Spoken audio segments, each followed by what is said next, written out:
વાતને રજૂ કરશે ઉષ્ટિ મનીષભાઈ ભગત. તમારી તાળીઓના ગડગડાટ સાથે બોલાવો.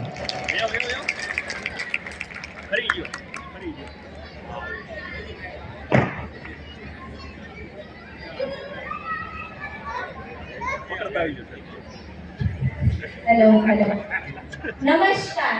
આ સોહામણા વિશ્વને ખોળે અમને રમતા મૂકનારા એવા વડીલશ્રીઓ તથા આ સોનેરી સિંહાસનના સરતાજ એવા મુખ્ય મહેમાનશ્રીઓ અને સૂર્યપુત્રી તાપી નદીને તટે કેરિયાથી આવી વસેલા અમારા ભાઈઓ તથા બહેનોને આ ચાર કેરિયા પરિવારની દોહિત્રી પુષ્ટિ ભગતના કોટી કોટી પ્રણામ.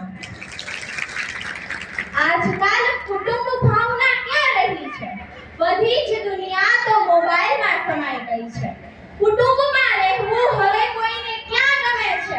આ વડીલો તો ગાર્બેજ લાગે છે. આ કળિયુગ એ હદ સુધી પહોંચી ગયો છે કે લગ્ન બાદ પતિ એકલો જ જોઈએ છે. કુટુંબ પરિવાર માટે સમય મળતો નથી અને માન્યતા માટે સમયની કોઈ અવધિ નથી. મિત્રો, સરદાર પટેલ એવું કહેતા, સાંભળજો બરાબર. સરદાર પટેલ એવું કહેતા, ઘરની વાત ઘરમાં રાખો, સાચું કહેવાની હિંમત રાખો ને કાળજુ સિંહનું રાખો. સાહેબ, આ કાળજુ સિંહનું રાખવા માટે ને શેરિંગ, કેરિંગ ને ડેરિંગ આ ત્રણેય વસ્તુ જરૂરી છે. શેરિંગ એટલે પરિવારના દરેક સભ્ય સાથે બેસીને વાતચીત કરવી. કેરિંગ એટલે પરિવારના દરેક સભ્યની કાળજી લેવી.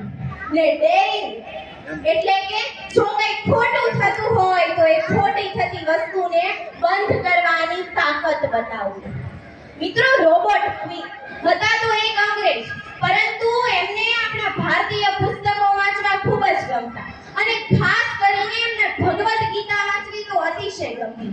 મેં જાણ્યું છે કે એમણે પોતાનું જીવન એ ભગવદ ગીતા આધારિત વિતાવ્યું છે. મને ભગવદ ગીતા વાંચતા મારા દાદીબાએ શીખવ્યું.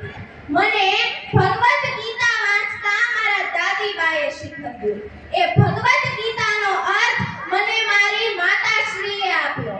એ ભગવદ ગીતાનો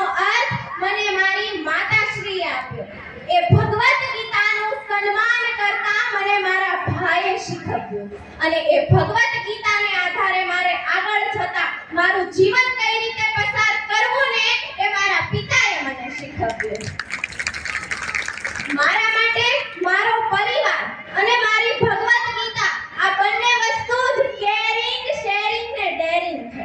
જો સાહેબ આ ત્રણેય વસ્તુ કેરિંગ, શેરિંગ ને ડેરિંગ જો પરિવારના દરેક લોકોમાં આવી જાય ને તો પરિવાર એ સ્વર્ગલોક બની જાય.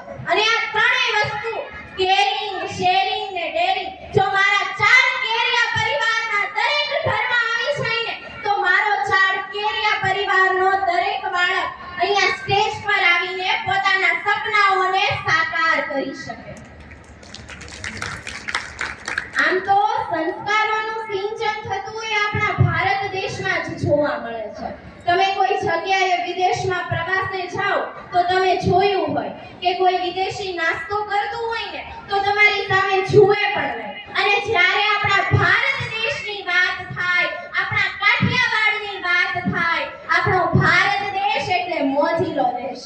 અરે સાહેબ, ક્યાંક કોકના ખાખરા ખુલે તો ક્યાંક કોકની ઘારી ખુલે, ક્યાંક કોકના થેપલા ખુલે તો ક્યાંક કોકની ભાખરી ખુલે, ક્યાંક કોકના ગાંઠિયા ખુલે તો ક્યાંક કોકની ફાફડી ખુલે, ક્યાંક કોકના લાડવા ખુલે. અને જે એક સાથે જમવા બેસે ને આ છે આપણો ભારત દેશ, આ છે આપણું રૂડું કાઠિયાવાડ. અત્યારે લોકો પરિવારને વારસો તો આપે છે પણ માત્ર પાસબુકનો, જ્યારે જરૂર છે તો શ્વાસબુકના વારસાની. આવો આપણે નજર કરીએ આપણા દેશની સંસ્કૃતિ ઉપર. આપણો દેશ એટલે સ્ત્રીનો દેશ, નારીનો દેશ, સતી વ્રતાનો દેશ. આપણે નજર કરીએ સતી અનસૂયા પર. એક દિવસ 3 દેવોએ સતી અનસૂયાની પરીક્ષા લેવાનું નક્કી કર્યું અને પૃથ્વીલોક પર બ્રાહ્મણનો વેશ ધારણ કરીને આવે છે. ત્રણેય દેવો કહે છે કે અમે સાધુ જમીએ તારા આંગણે પણ અમે નંગત્વ થઈને જમીએ.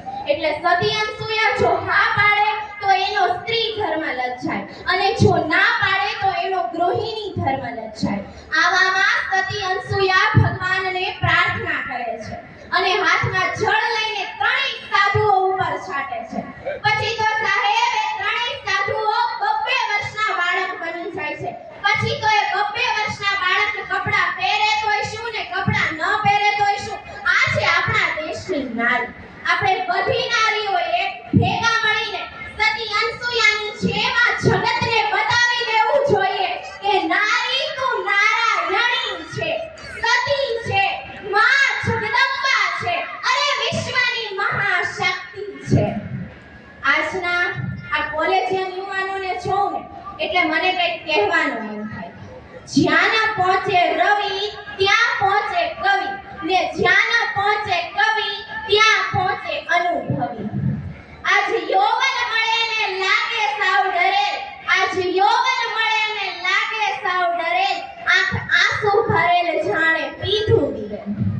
આજનો કોલેજિયન યુવાન શોધે છે નિત નવા મિત્ર અને જુએ છે ચલચિત્ર. આજનો કોલેજિયન યુવાન શોધે છે નિત નવા મિત્ર અને જુએ છે ચલચિત્ર. વ્યસનમાં લે છે 120 નો માવો ને કરે છે ઋત્વિક રોશન હોવાનો દાવો.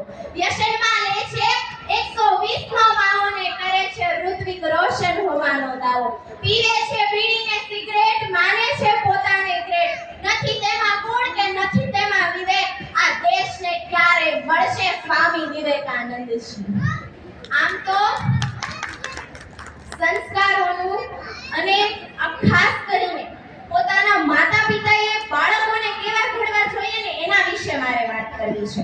તો દરેક બાળક એ વડીલોનો આદર કરતા હોવા જોઈએ, માતા પિતા સાથે અને પરિવાર સાથે સંપીને રહેતા હોવા જોઈએ.